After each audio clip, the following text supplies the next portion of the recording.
Dan satu lagi sebenarnya yang bikin kita miris, ini adalah angka penderita COVID-19 untuk anak-anak. Ini juga paling tinggi sebenarnya di dunia ya untuk Indonesia sendiri. Betul, bahkan data yang saya ambil dari Ikatan Dokter Anak Indonesia seperti yang dikutip oleh Pandemic Talks di Instagram ini mengatakan bahwa 1 dari 8 pasien COVID-19 di Indonesia ternyata adalah anak-anak. Nah, tingkat kematian dari anak-anak ini juga tertinggi di dunia jika dibandingkan dengan negara-negara yang lain. Iya, jadi sebenarnya kita yang dewasa aja ngeri banget loh sama pandemi ini, apalagi anak-anak yang lebih rentan kondisi tubuhnya. Dan sayangnya tidak semua orang tua juga bijak untuk menyikapi terpaparnya sang buah hati dan justru malah melakukan tindakan yang bisa merugikan keselamatan anak. Nah, kita akan lihat dalam informasi berikut ini, Inliners.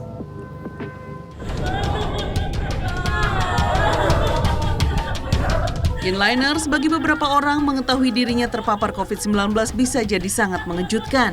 Seperti seorang ibu yang menangis hingga bergulingan di lantai saat tahu dirinya positif COVID setelah menjalani tes antigen. Jangan pula dia digabungkan dengan orang yang positif, tiba-tiba nanti positif pula, Kak. Lain lagi dengan orang tua santri yang berdebat keras dengan petugas kesehatan di Pondok Pesantren Al-Kautsar, Tanjung Pinang, Kepulauan Riau. Sang ibu menolak keras niat petugas yang menjemput untuk menjalani isolasi di sebuah hotel selama 2 minggu. Akhirnya petugas pun mengalah dan membiarkan si santri diisolasi sendiri di rumah.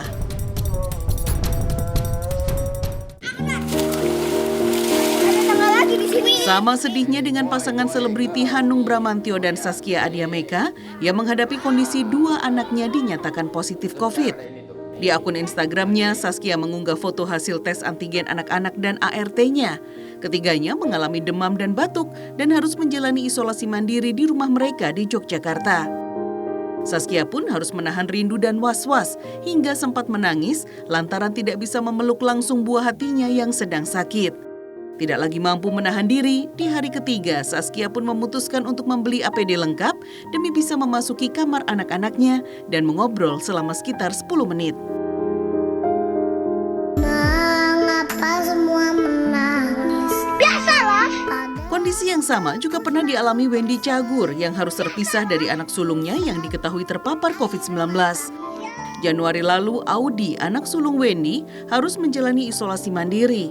Keluarga Wendy pun harus merayakan hari ulang tahun istrinya dengan kondisi terpisah kaca kamar.